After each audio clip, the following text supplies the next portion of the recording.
Welcome back to the Gamers Place. I'm your host Logan, and in today's video, we're going to be telling you the best indie games of 2025. So without any further ado, let's jump right into it right now.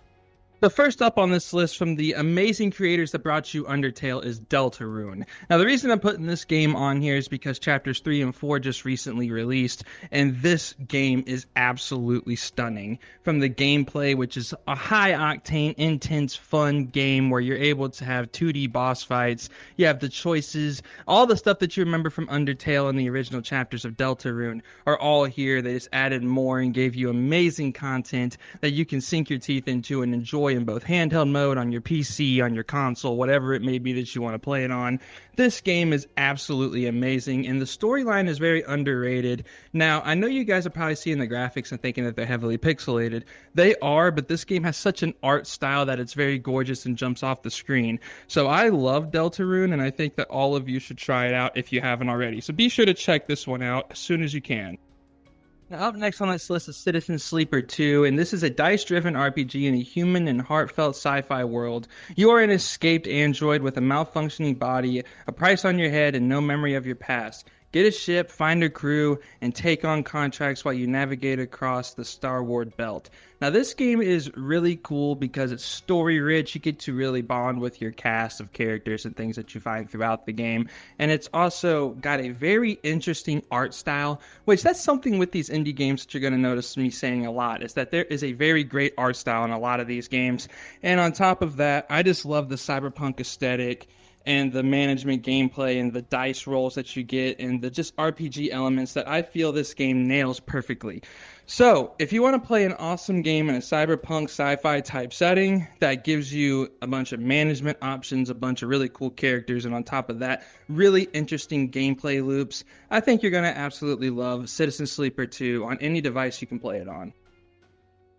Now, up next, we have R.E.P.O. This is a game that completely took over the indie scene whenever it dropped not too long ago, and this game is really fun. This is a phenomenal co-op game that you and a bunch of buddies can go play, which is also an online co-op horror game with up to 6 players, so you can play with 6 people, and it's really fun because you get to locate valuable, fully physics-based objects, so the comedy and all that type of stuff that you get from this game is off the frickin' charts, and handle them with care as you retrieve and extract to satisfy your creator's desires. Now, this is why it is a horror game, because you have these things that are chasing you as you're trying to do these objects. So you'll see like a bunch of streamers and stuff have all these funny videos of them getting caught and freaking out and whatnot. So I highly recommend this game if you have friends. I don't know if I would play this as a solo experience, but if you have a bunch of friends that want to play a really fun horror game with you, I think R.E.P.O. is absolutely fantastic, and all of you should try it out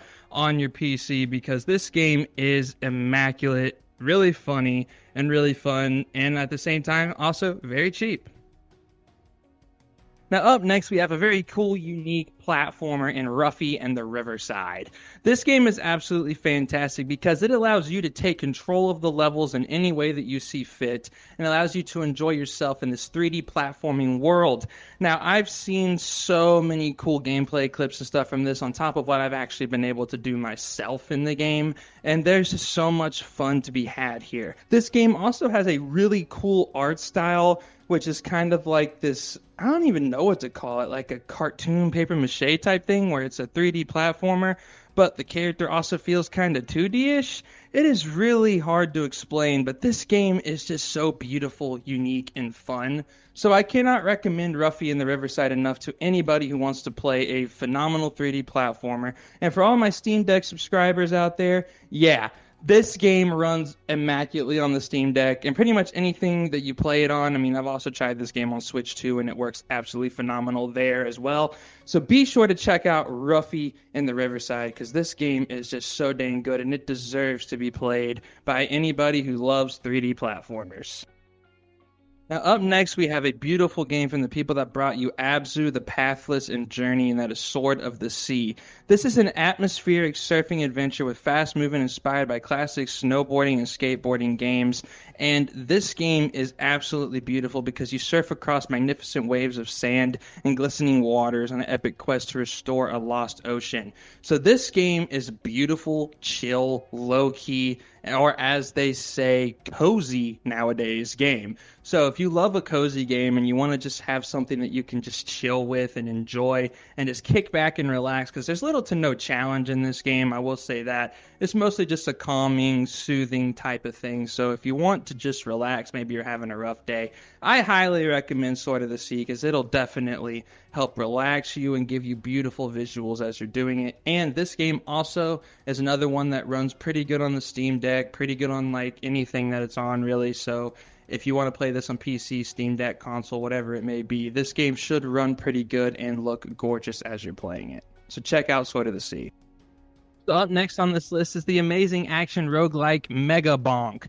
This is a game that is really fun, and I highly recommend it in a handheld mode type format, because if you have the sleep and resume features, this game will really hook you and will really allow you to enjoy every ounce of what this game is trying to give you. I actually think this is one of the best Steam Deck games of the year because of that. Now, what I will say is this. This game has a really fun and funny art style, so if you want to have a decent laugh and just enjoy some action combat that's very well designed, Megabonk will definitely give you that. And on top of that, this game actually does get relatively difficult, so if you also want a good challenge, I think Megabonk will give you that as well. So be sure to check out Megabonk on any device you have that can run this game, because it is a really fun, good time. It's also very cheap, so if you want to be able to get a cheap, fun game for like your Steam Deck or something, I highly recommend Megabonk to all of you watching this video. Go check it out. Now, if you want to play a really funny game with your friends, then definitely check out this next one, and that's Peak.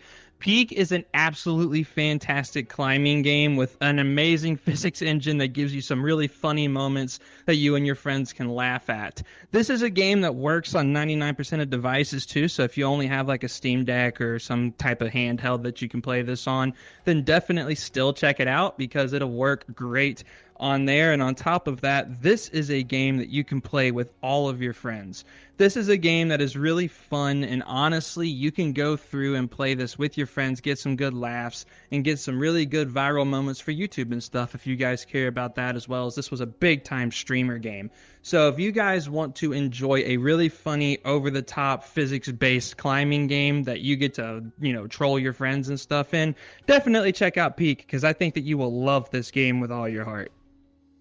Now, up next, we have an expansion to one of the harder games on this list, and that's the Watcher DLC for Rain World. This is a game that came out, I think it was about a year ago, and my goodness, is the base game one of the hardest indies I have ever played in my life. This game will kick your butt, so be ready for a challenge if you're going to play Rain World and this DLC, because this DLC does not hold back either.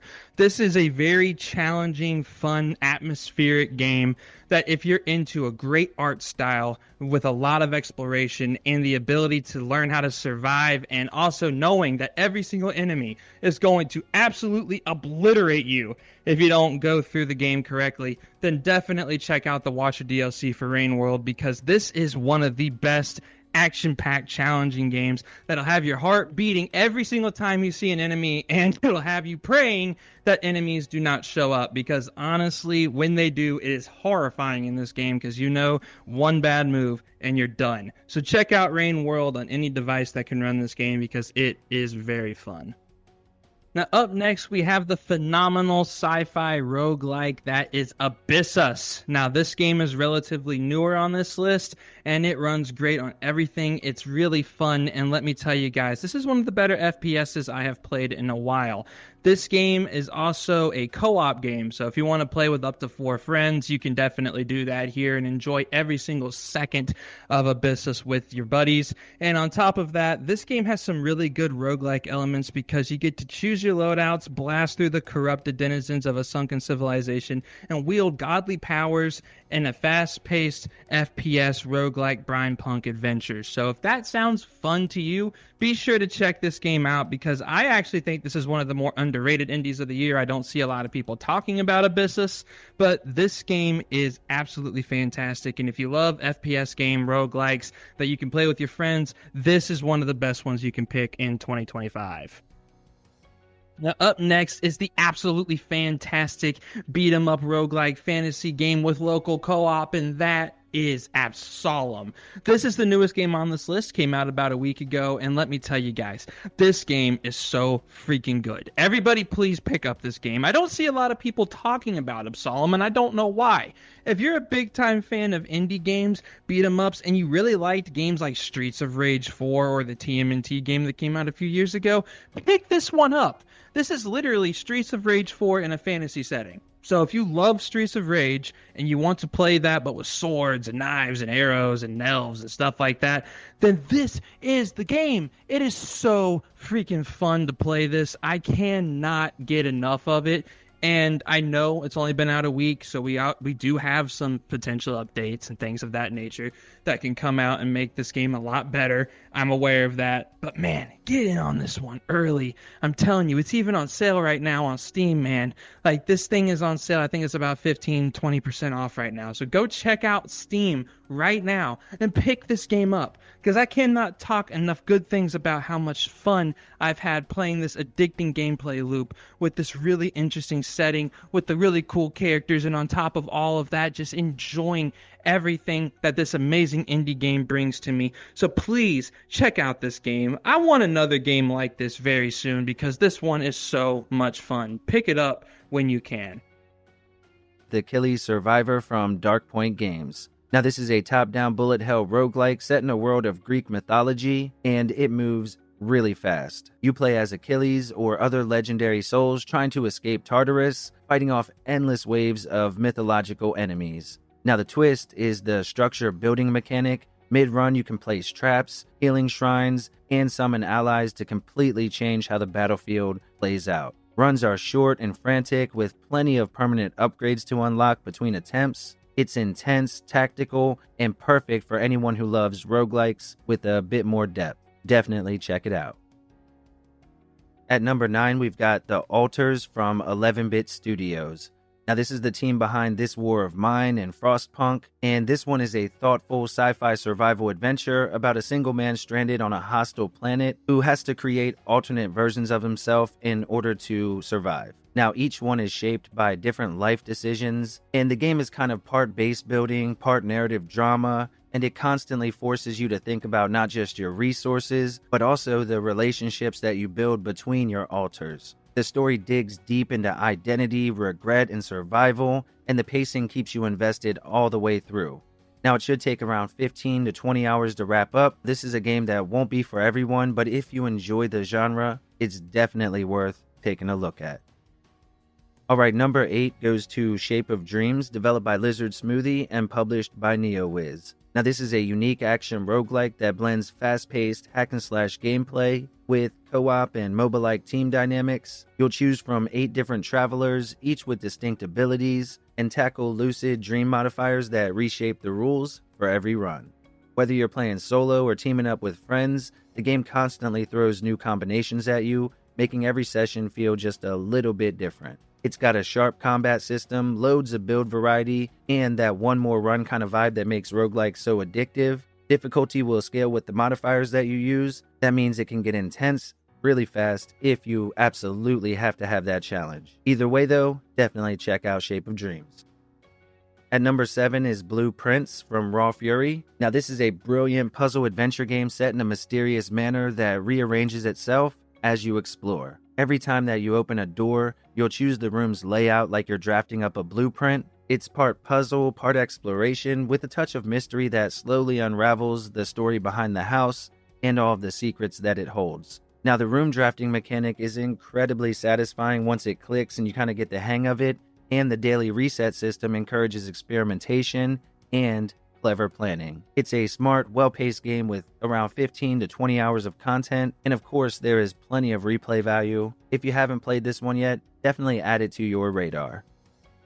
At number 6 is Yooka-Replaylee, which is the definitive remaster of the beloved 3D platformer, packed with all new features and a gorgeous visual overhaul. Join the charming buddy duo as they set out to stop Capital B's scheme to steal the world's books. You'll explore vibrant worlds filled with quirky characters, tricky platforming sections, and of course, a ton of collectibles. Now, this version introduces a proper world map, remixed and entirely new challenges, a fresh currency system, and expanded customization through Vendi's tonics. With smoother controls, refined camera options, and a fully orchestrated soundtrack from legendary composers, this is the absolute best way to experience the game and definitely worth adding to your library. And at number 5 is Ninja Gaiden Ragebound, developed by the Game Kitchen and published by .emu. This is a brutally challenging side-scrolling action platformer that revives the classic Ninja Gaiden spirit with modern polish. Now in this one you get to swap between two protagonists, chain together insanely fluid combos, and rely on precision platforming in order to survive. The pixel art is gorgeous, the boss fights are relentless, and every death feels like a lesson learned. Now it's a shorter game at around 6 hours to wrap up, but it is designed for mastery, and any fan of tough skill-based action will eat this one up. At number 4, we have hollowknightsilksong, finally releasing from Team Cherry. This is the highly anticipated sequel to one of the best Metroidvanias that has ever been made. And the best part about it, it more than delivers on the promise of giving us an even better experience. In this one, you play as Hornet, exploring a vast new kingdom with agile combat, sprawling environments, and dozens of legendary bosses. The movement is faster and more fluid, the quest system is deeper, and the world is just packed with secrets to uncover. It's a massive adventure lasting around 25 to 30 hours, and with that trademark atmosphere and challenge that made the original so beloved, this one is sure to eat up a good chunk of your gaming time. Definitely pick this one up.